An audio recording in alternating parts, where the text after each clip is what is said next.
This is the FM Gold channel of All India Radio. In the program News Analysis, now we bring you a discussion on ease of doing business in India. The participants are Dr. Ranjit Mehta from PhD Chamber of Commerce and Industry and Shishir Sinha, journalist. An ordinance has been promulgated to amend Companies Act 2013. It has two objectives. One is promotion of ease of doing business and second is better corporate compliance. The ordinance talks about shifting of jurisdiction of 16 types of corporate offences from the special courts to in-house adjudication, which is expected to reduce the case lead of a special court by over 60%, thereby enabling them to concentrate on serious corporate offences. Dr. Mehta, how do you see that this will help really in ease of doing business for corporates?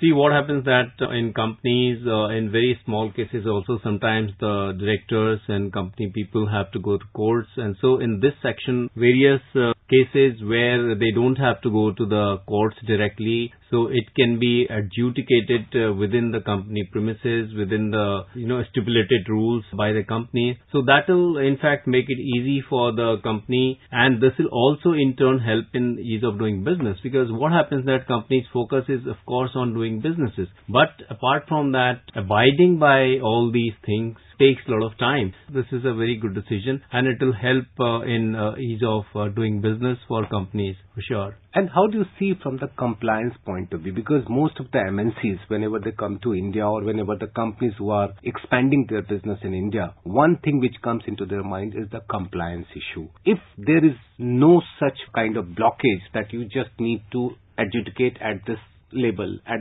without going to court, how this is going to encourage the compliance?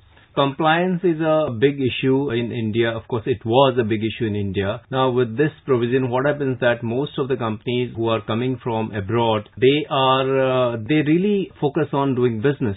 So if apart from, doing business, they have to go to the judiciary or to courts, so, that way they are basically shying off. That will really not help them increasing their productivity. I think this particular provision, the companies who are coming from outside, it is a very good decision and it will help them also. So now they'll feel more confident about Indian system. They'll feel more confident about doing business in India, because any company who comes in our country for doing business, they really want to focus totally on doing businesses, because with unnecessary things, of course, the compliance have to be met. How easily they can really meet all the compliances yet not violate any rules. So that is important. So by relaxing the rules on this particular aspect, I think companies now, they'll be assured, they'll be more confident, and they'll not hesitate in coming to India and doing their business. Another provision talks about the penalty, and that the penalty for small companies and one-person companies has been reduced to half of that applicable to a normal company. How do you see, especially from the MSME point of view? Now, yes, this is very important decision in India when you see that 99% companies are MSMEs. If you see, we have around 64.38 million MSMEs in our country as per the NSIC data. So these small companies, they do not have that financial backup, and also they do not have the expertise. Neither they have ability to hire counsels to represent their cases. I think by relaxing this particular penalty section, so they have done a great deal for the MSME sector, because like MSME, they are not like big companies. For them, to really comply all these things or to really get into all these litigations is a big relief for MSMEs. That will help in ease of doing business. Moreover, government focus is definitely on promoting MSMEs, because today we need a lot of jobs. If we want to create jobs, it is not the big companies they create jobs, because big companies are automized. These are the MSMEs, companies who are generating jobs even all over the world. So when we are making easier for the MSMEs to do business, and all these are relaxed rules for them, they will focus on business, and that will help them, all small entrepreneurs. When we talk about ease of doing business, and we all know that India has gone up to 77th rank out of 190, and one of the key parameters is the insolvency. When we talk about insolvency, one particular thing which come into our mind is the National Company Law Tribunal, that is the NCLT. But the problem is that it is clogged. I mean, so many cases are there. Now this provision is talking about declogging the NCLT. How this is going to ease the insolvency process? This is a very important question, because when in 2014 this government came, that time India was 142 ease of doing business.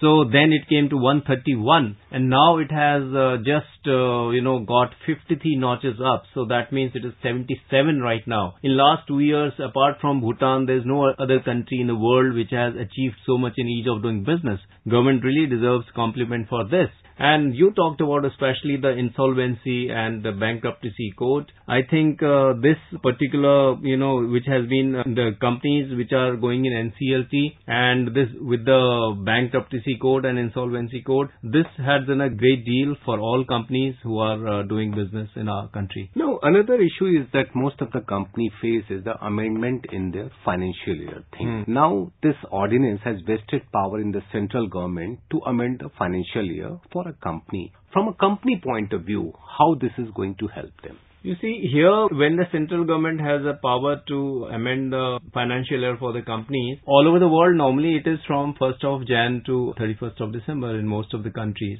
But India, the financial year starts from 1st April to 31st of March. And by giving this power to central government, I think when the companies, they are feeling comfortable in their aligning with their international offices, the same financial year, so that will help them do their accounting system, and they can have a same kind of accounting system. And that is going to help the companies for sure. The another issue is about the conversion of public company to a private companies.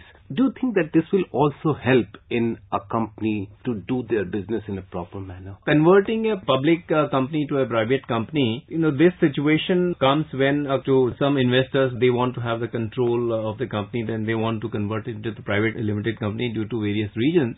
So that really helps these foreign investors who are investing in India, because there in private limited companies the controls are with the directors, so it's easier for them to really have it. I think this conversion thing which has been incorporated in this will definitely give confidence to foreign players, and it will help even the Indian companies who wish to do that. Okay, now the another provision is about the reintroduction of declaration of commencement of business. I believe that this aims to curb shell companies, and this is aligned to the government intention of generation of black money. How do you think that this will really help in government fight against the black money when you have declaration of commencement of business? That's a reintroduction of this provision. How do you see that? Declaration of commencement of business is a very good as far as curbing the black money is concerned. But however, the government has come out with so many other initiatives for curbing the black money, and the other initiatives are GST. GST definitely helps in curbing the black money, because ultimately everything comes on the paper. And moreover, other provisions like formalization of economy that happened around 2 years before, 1 year before. So that also helps in curbing out the black money. Apart from that, government is promoting the digital payments.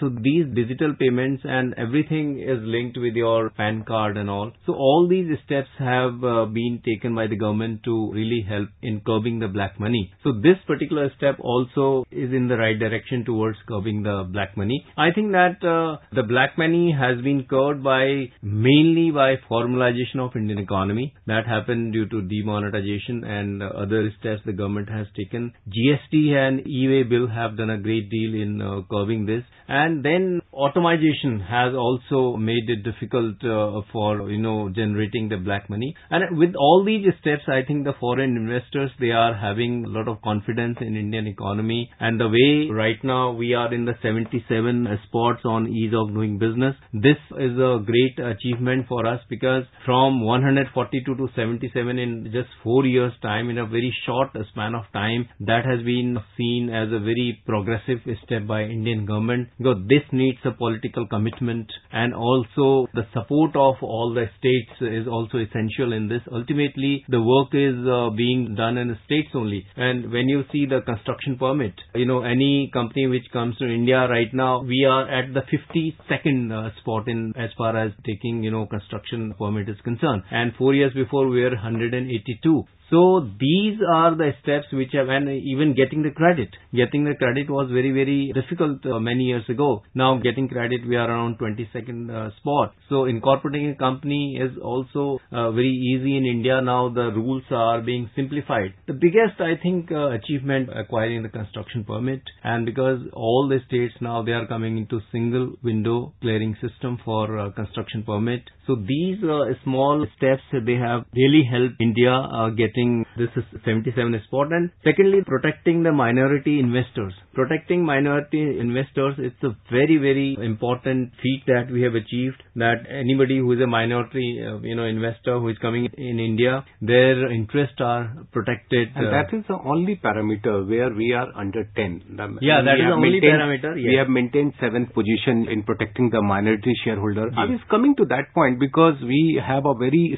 small investors, population. We are not more than 4 crore or 5 crore out of 133 crore, which are the investors.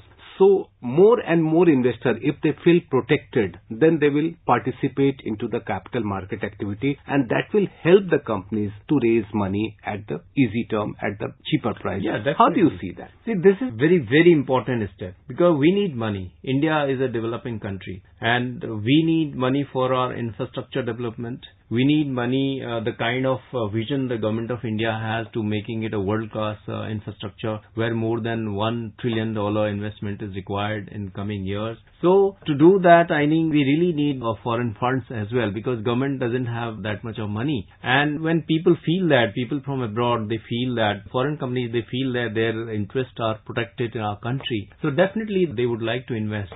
So definitely these are very good steps, and that gives confidence to our companies also. They can get the easy money from them, and because when there is a proper fund flow, so ultimately this money will be invested in India, and we can attract more investors from foreign companies. That's related to that point. One provision of this ordinance which has been promulgated is that greater disclosure with regard to public deposits, greater accountability with respect to filing documents related to creation, modification and satisfaction of charges. So apart from equity market, there is also an avenue called deposit, how you can mobilize the deposit. From a company point of view, do you think that will it be easy for them, or will it be difficult for them to get deposit from general public? I think if you really want to get the money from general public has to have confidence in your company. So when there are more disclosures, people can see there is a transparency. When there is transparency and it is in the public domain, the people can see for themselves whether they would like to invest in a particular company or not. This is a very significant provision as far as boosting the small crowd investors' confidence, because these are the deposits. Normally in India, the tendency is people go for safer places, and safer places include bank or fixed deposits, public provident funds, or government bonds and all these. So when there are more disclosures, and any company who would like to have the public deposits, they need to be accountable, and then their disclosures have to be more. I think company point of view also it is good, because they are being transparent, and it is good for the public also, because public can really invest in that company if they are giving them higher returns. Independent director. The ordinance talks about capping the number of board seats, how many companies they can be part of their board, and also the fees. Do you think that this will really help in corporate governance part? Yeah, I think it is capping to around 20 right now, if I am not wrong. So definitely, that'll, as far as that is concerned, that'll help in definitely in corporate governance. So that means the person cannot take a director's seat in any companies where he really cannot contribute much. If you are not able to contribute much to a particular company, just for the namesake, you become the director. So that is going to be a hindrance as far as the corporate governance is concerned. And capping that number is a good idea, because wherever you are a director, you can give your best to the companies. The number could be debatable, but as far as the capping the number is concerned, there has to be capping. It cannot go on having n number of seats to be available. I think that this will definitely help in corporate governance for the company and for government also. Dr. Ranjit Mehta, thank you very much for talking to us. Thank you. You were listening to a discussion on ease of doing business in India. The participants were Dr. Ranjit Mehta from PhD Chamber of Commerce and Industry and Shishir Sinha, journalist. This program was produced and presented by the News Services Division of All India Radio. This program is also available on our website newsonair.nic.in.